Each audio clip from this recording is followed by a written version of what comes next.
April 23 தமிழ்நாட்டில் தேர்தல் வருது. 4 முனை போட்டின்னு சொல்றாங்க. நீங்க எந்த கட்சி ஆதரிக்கிறீங்க?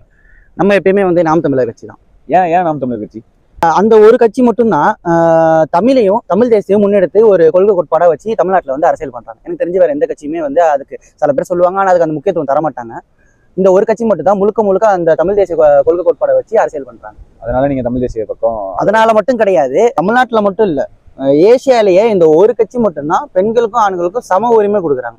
அதே மாதிரி இளைஞர்களுக்கு வந்து ஒரு நல்ல வாய்ப்பை வந்து இப்ப அதான் ஆரம்பத்துல இருந்தே அவங்க இளைஞர்களுக்கு அந்த வாய்ப்பை கொடுக்குறாங்க.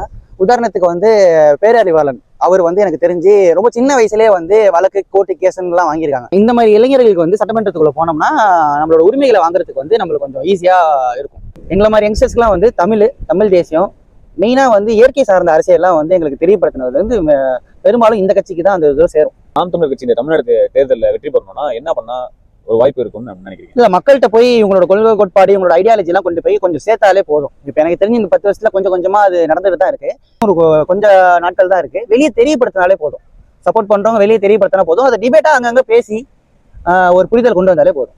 கண்டிப்பா ஒரு மாற்றம் நம்புவோம். நீங்களும் நல்ல ஒரு கட்சிக்கு வாக்கு செலுத்தீங்கன்னு நம்புறோம். நன்றி.